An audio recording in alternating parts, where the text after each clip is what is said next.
Welcome to Toyota Time with Timmy the Toolman and Sean. Today we have a returning special guest. It's my older brother Jim, and he came over with this 2007 Toyota Tundra that has the 2UZ FE engine, which is the 4.7 liter V8 engine that was in a lot of Toyota and Lexus models. Today what we're going to show you how to do is do a transmission fluid exchange. This video will show you how to do a simple pan, drain, and refill if that's what you want to do, but we're going to take it even further and show you how to do a do-it-yourself flush, or more appropriately, exchange. We've done this on a few different models. We've done it on a GX 470, we've done it on a third generation 4Runner, and now we're going to show you how to do it on a Tundra with the tow package. It's a little bit different, but very similar to the GX 470 and the third gen 4Runner. The reason why we want to show you how to do a full fluid exchange is because when you do a pan drain, you're only getting out a fraction of the total capacity. You're getting somewhere between 2 and 4 quarts. We're going to find out when we get this truck jacked up and we open the drain plug to see how much we get out. But these transmission systems hold about 12 quarts. They hold a lot in the transmission itself, but really a lot of it's in the torque converter, and you can't get that out with a pan, drain, and refill. So you're only getting maybe a fifth to a fourth of the fluid, and that's okay if you're doing regular pan, drain, and refills to keep that fluid in good shape. But if your fluid's in really bad shape and you are in dire need of a full fluid exchange, that's why we want to show you how to do this. We're going to get the truck into the garage. We're going to show you how to jack it up, get it supported on jack stands, and then we'll go from there. So I have my Harbor Freight low profile jack. I'm going from the front, and I'm going to get the jack underneath the cross member. Okay, I've got it started in the middle of the cross member. Now I'm going to jack it up.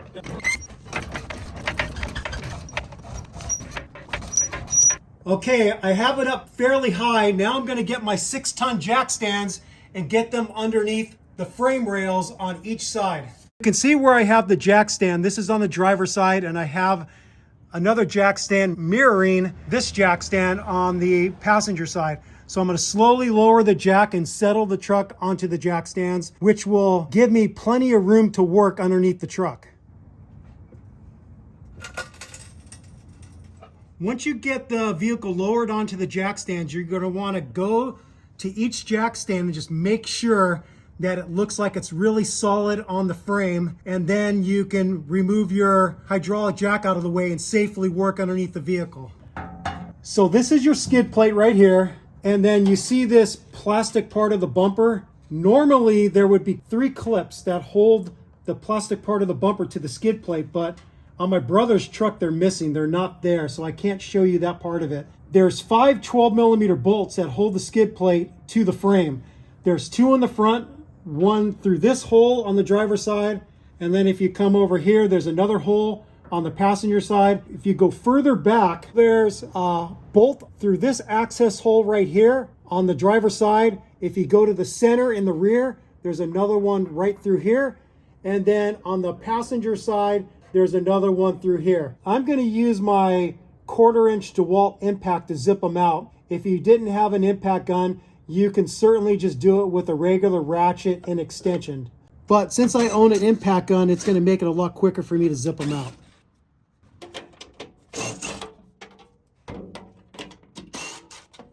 I'm on the last bolt, so I'm holding the skid plate with my other hand. Now this has hooks that hook into the front cross member, and you can see the hooks right here. This is your transmission pan. You have 2 plugs for this pan. You have the drain plug, which is a regular 14mm bolt, and then you have the overflow plug, which is an Allen, and I don't know the size right off the top of my head. It looks like about a 5mm. So I'm going to remove this 14mm bolt and drain out what's in the pan. I'm going to use my gear wrench ratchet, short extension, and a 14mm socket. And that looks pretty black.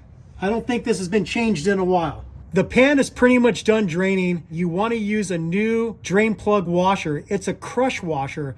So it has a flat side and then it has a rounded side.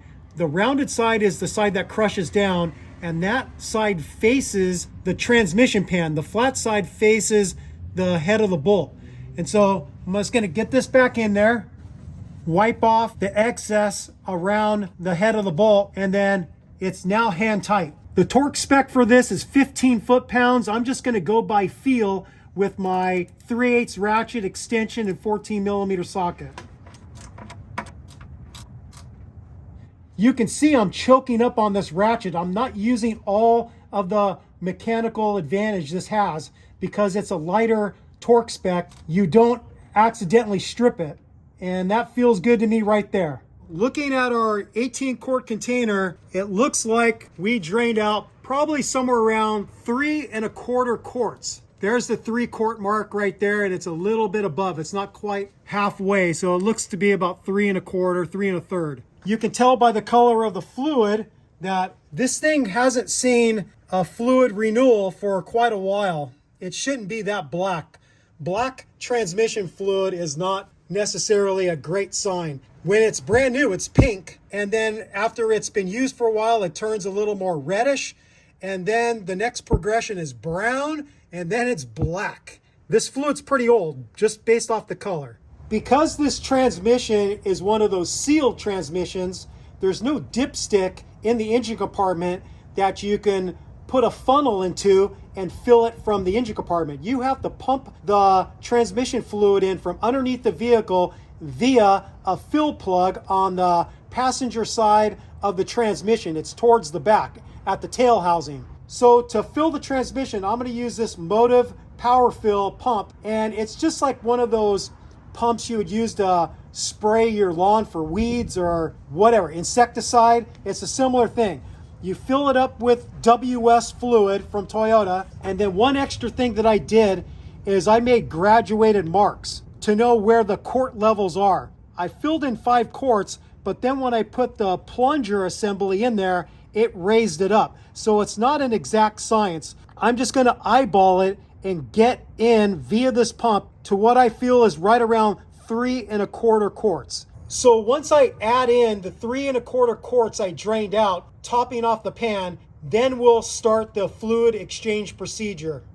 So to build the pressure, you have to take the handle out and you have to pump it and build up the pressure so the fluid will flow. Okay, that's good enough. I'll start right there. I'm on the passenger side of the transmission. This is the cross member that the transmission bolts to with the transmission mount. And then right up above that is a 24 millimeter plug, and that's the fill plug. I'm going to break it free with my gear wrench, 1/2-inch drive ratchet, and a 24 millimeter socket. It's a little sticky. There's an O-ring in there, and that's why it's kind of tough to get out. There's a little rubber O-ring right there, and that's what was giving me a little bit of resistance. So now I'm going to get my pump in here and pump in approximately 3 1/4 quarts. So here's the end of the nozzle. It's bent so you can hook it in to the fill plug, and then it has a simple 90-degree valve. So all I have to do is turn this handle in line with the hose, and fluid will start to flow because of the air pressure I pumped in there. Now that I have the 3 1/4 quarts added back into the transmission, I put the fill plug back in there just hand tight because I'm going to be needing to remove it anyways for the fluid exchange procedure. So no need to tighten it all the way right now. We're currently on the passenger side of the engine compartment, and these are the 2 transmission cooler lines that lead from the transmission, go forward, and then they go through the body right along the side of the radiator, and then they come to this transmission cooler that's at the front of the vehicle. This Tundra doesn't have a transmission cooler that's inside the bottom of the radiator. It has a standalone transmission cooler, all for the transmission and nothing else. So what I need to do is figure out which line is the send line that sends the hot fluid to the transmission cooler, and then which one is the return line that sends the cooled fluid back to the transmission. I want to disconnect the return line and then hook up another hose for the transmission fluid exchange procedure. The way I'm going to figure that out is with a infrared thermometer. I could point to each line while the engine is running, and whichever one is cooler, that's going to let me know that that's the return line. Pretty simple. So my brother's going to start the engine, and I'm going to get up here and point the infrared thermometer at each line and figure it out.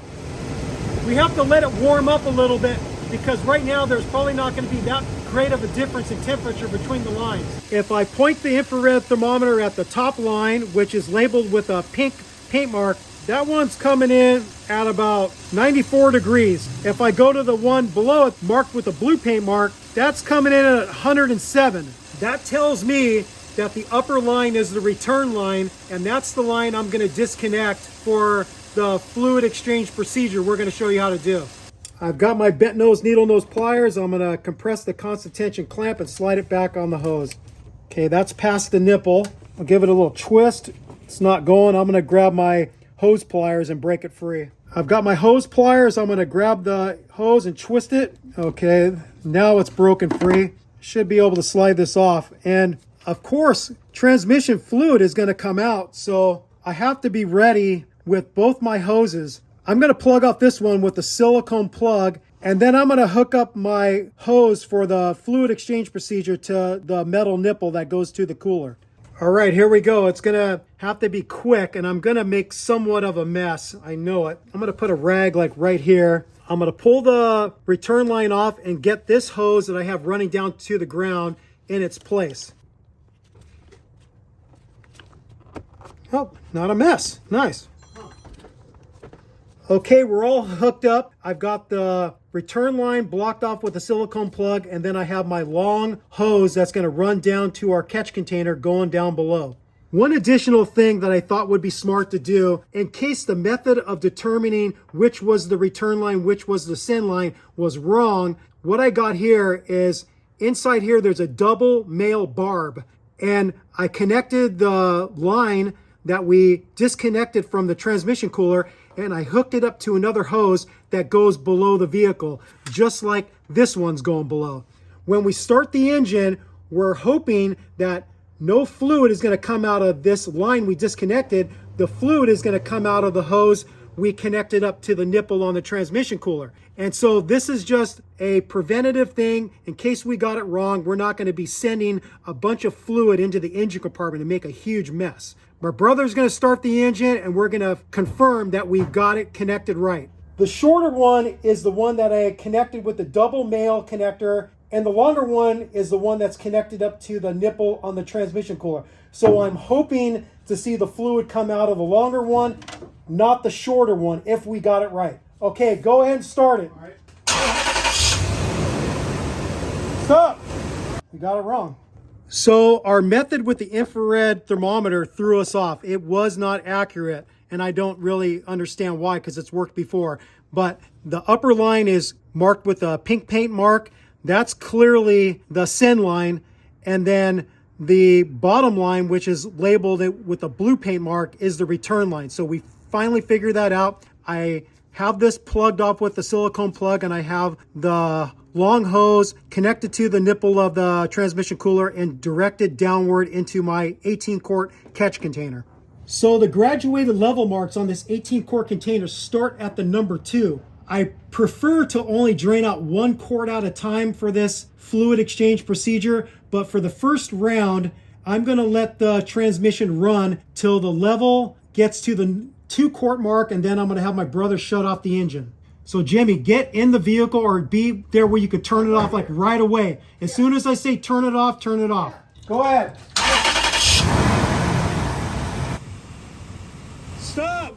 So we have it to the 2-quart mark on the 18-quart container. So I added 2 quarts of fluid with the motive fluid pump via the fill plug on the transmission.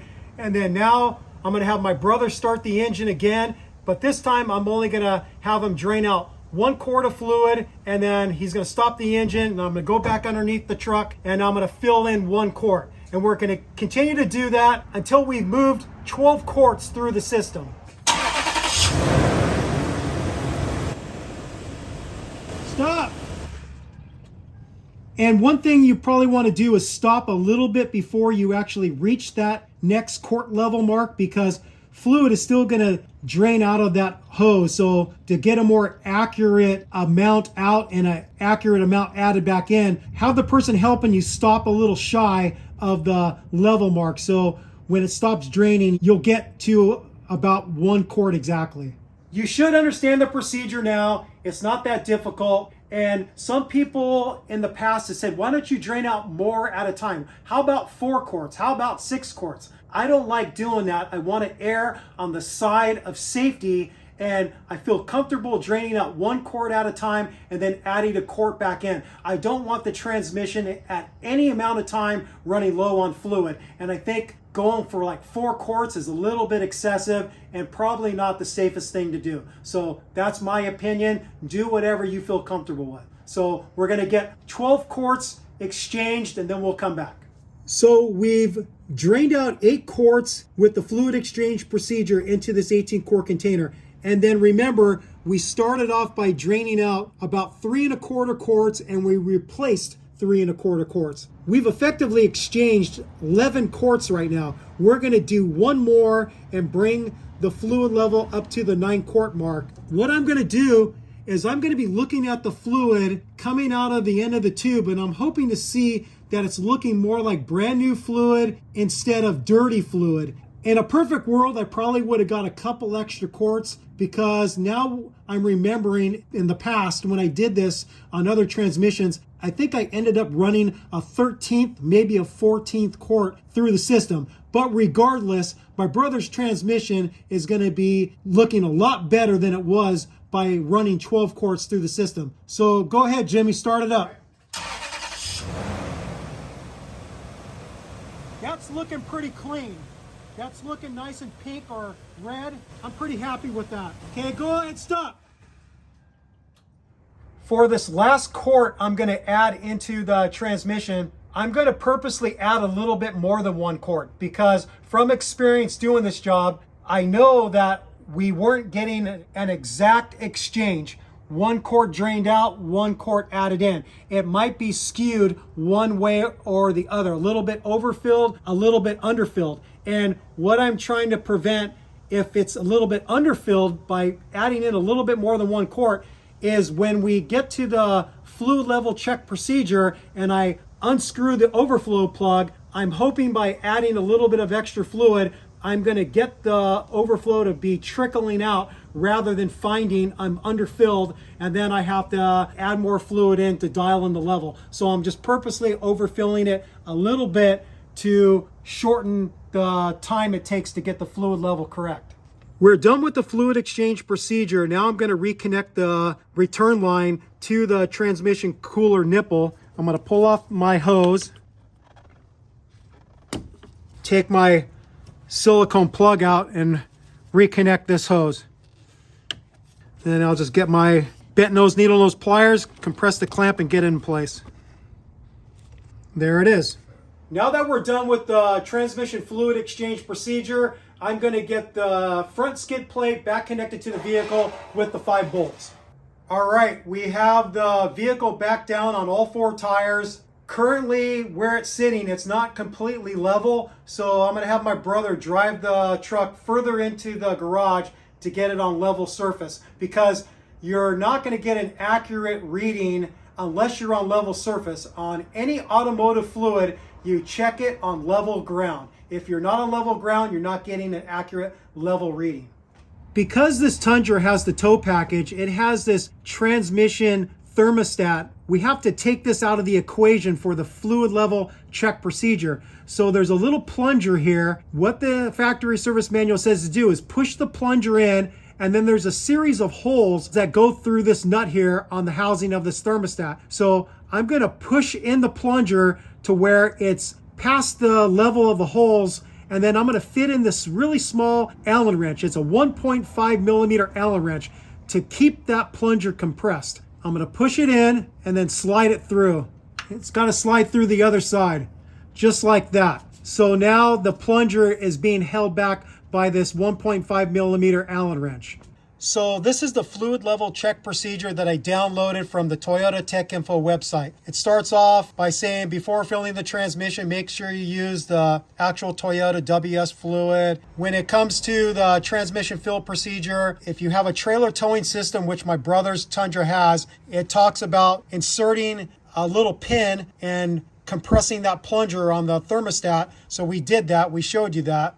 And then it shows you some fluid levels based off of what you did to the transmission. Now for the fluid temperature check, it talks about using an intelligent tester or you're using the TechStream program. We're not going to do either of those today. I don't have an intelligent tester, but I do have the TechStream program. But I'm going to show you a way that most of you can do on your own because not everybody's going to have a TechStream program like we do. The first method we're going to show you is by jumping a couple of the connectors on the OBD2 port terminal. So it says jump terminal 13 and terminal 4 with a jumper. I'm going to show you how you can make a jumper right now. So here's two finished jumpers that I made by disassembling a male OBD2 connector. I depinned a couple of them. I cut the wire, I butt spliced it. This is a shrinkable butt connector. I shrunk it, and then I put some heat shrink over the ends, and I made myself a nice little jumper with the exact size pin you would need to slide into the female OBD2 connector on the vehicle. If you didn't want to go through the method I'm going to show you to create this, then you could just get a paper clip and you could jump those terminals that way. So you won't have to do all the steps to depin and make your own jumper, but I think this is a little bit nicer. So skip this if you don't plan on doing this, or continue watching.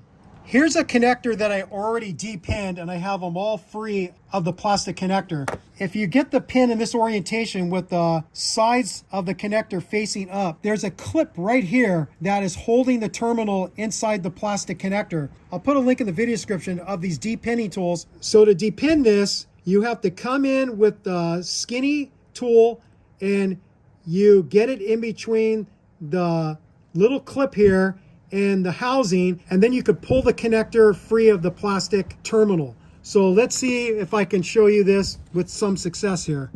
So I'm going to go for this bottom one on this end.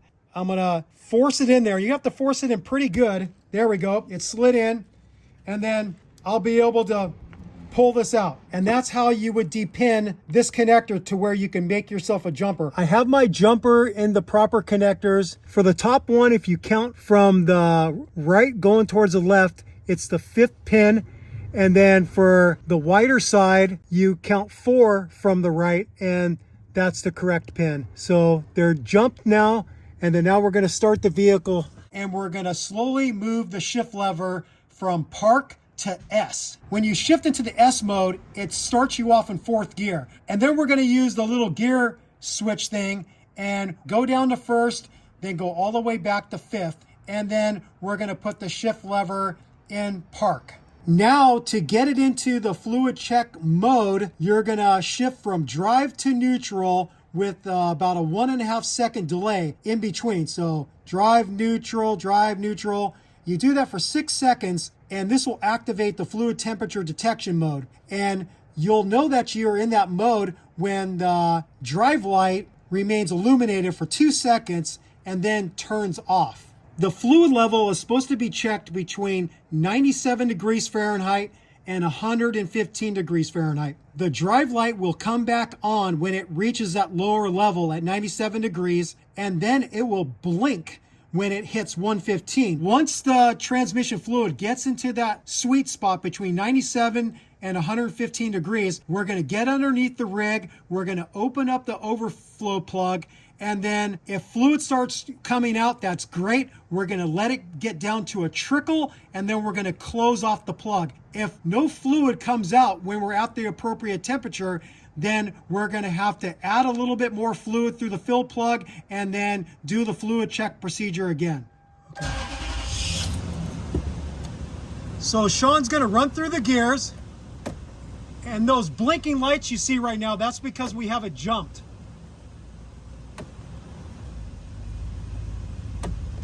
Okay, you notice that the S mode is in 4. He's going to adjust the gears right there. You can see now that he's in 1st gear, and now he's going to run back up through the gears all the way to 5th.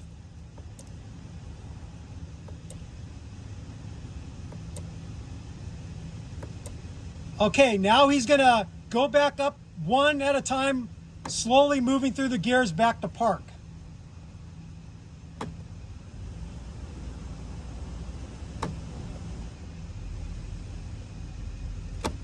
So we ran through the gears. Now Sean's going to go from drive to neutral really quick for 6 seconds, and we're going to see that the drive light illuminates and then goes off.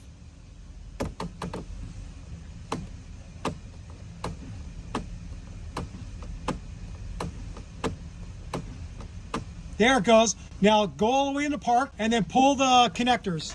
Okay, so the D lit up, and then if it starts blinking, that's going to mean it has exceeded 115 degrees. So right now, we are in the right level between 97 and 115. If it wasn't up to 97 yet, then the D light wouldn't be illuminated yet. So you just wait till the D lights up, and then you can get underneath the rig and take out the overflow plug. So you see how it's blinking now? Now it's too hot. You can just either go for it and know that you're not that much higher than 115 because it just started blinking. You could just let the vehicle sit for a while, let it cool down, and then do the fluid check procedure again. So since we got the transmission temp a little bit too high to use the jumper method, we broke out my scan gauge. I took it out of one of my 3rd gen 4Runners. It's this little sucker right here. There's a way to program it to where it will read the transmission temperature for your Toyota or Lexus vehicle. So I went to the scan gauge website, and there's an area that's called X gauge, and it gives you the necessary codes to program your scan gauge so it will read the transmission temperature on your Toyota or Lexus vehicle. My brother's truck is a 2007, and it says between 2003 and 2007, Toyota began rolling out the CAN protocol for the vehicles. Thus, vehicles between 2003 and 2007 may use the CAN SF protocol, and then the ISO protocol was used earlier from 96 to 2002. So then I scroll down, and it has the heading Toyota Lexus Scion specific CAN SF codes, and we tried this first one right here. This was the first one available for pre-2010, but that one didn't work.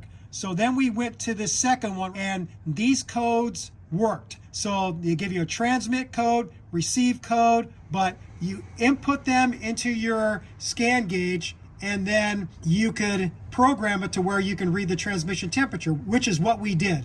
So I'm going to run through the X gauge programming super quick. I'm going to push this red button, and I'm going to select more. And then I'm going to select more again, and then I'm going to click on the mode, and it gets the X gauge. I'm going to arrow over to the right again. It says commands, edit. I'm going to edit, and then I already installed this. You can number them whatever you want. So I numbered it memory 1, and then you click on edit, and then this is going to start off with the transmit. So it's going to pop up in a second here. So that's the transmit code. You could change the number or letter with these buttons on the left, and then you could arrow over to the next one with the right one. Once you get the proper code in, you hit OK, and then you do the next set of numbers. And you, again, just adjust with the 2 buttons on the left and arrow over with the right one. So you get through, OK, OK. You get that one to where you want it, OK. You get to the last one, OK. You give it a symbol, so I named it TMT, transmission temp, hit OK, and then you hit save. And then you exit. And then now when I go back and I hit gauge, I already selected this button to have the TMT, and then I'll start the vehicle, and you're going to see we're reading transmission temperature. So you can see it changed from 111 where it was before. Now it's currently at 109. And this is showing the charging volts. This is showing here the engine temperature, and this is the intake air temperature down below. We're going to turn it off because we don't want to get it much hotter. Remember, 115 degrees is at the upper end, so I'm going to shut it off. I'm going to get underneath the vehicle and get ready to take the overflow plug out. I'm going to open up the overflow plug and hopefully see fluid is going to come out. I'm going to let it get down to a trickle, and then I'm going to put the overflow plug back in with the new washer. Go ahead and start it, Jimmy. All right. This is a 5mm Allen. Nope, shut it down. It needs a little bit more fluid. I added some fluid. My brother ran through the gears to circulate the fluid, and then now I'm gonna take out the overflow plug, and hopefully I'm gonna see some fluid coming out. Still not, I have to add some more. Shut it down. I topped off the fluid a little bit more. I'm gonna open up the overflow plug again. Let's see what happens. Nothing. Shut it off. While doing the fluid check procedure, I kept on adding fluid, and I ran out of fluid and it still wasn't spilling out of the overflow plug. So I unfortunately had to go over to Toyota, grab a few quarts, and then I added some more into the fill plug. And now I'm going to start it up and see if we can get the jumper connector method to work for us and be able to show you. So I'm going to start it up. I ran through all the gears. Now I'm going to go from drive to neutral back and forth until I see the drive indicator light illuminate.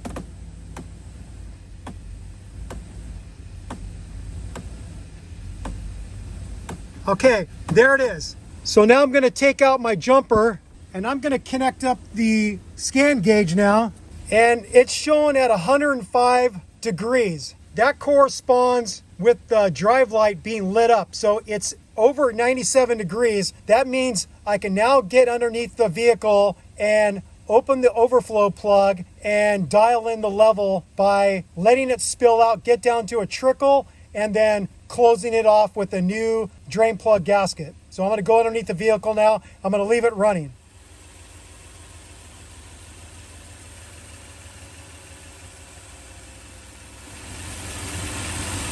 All right, it's down to a trickle. I'm going to close it off.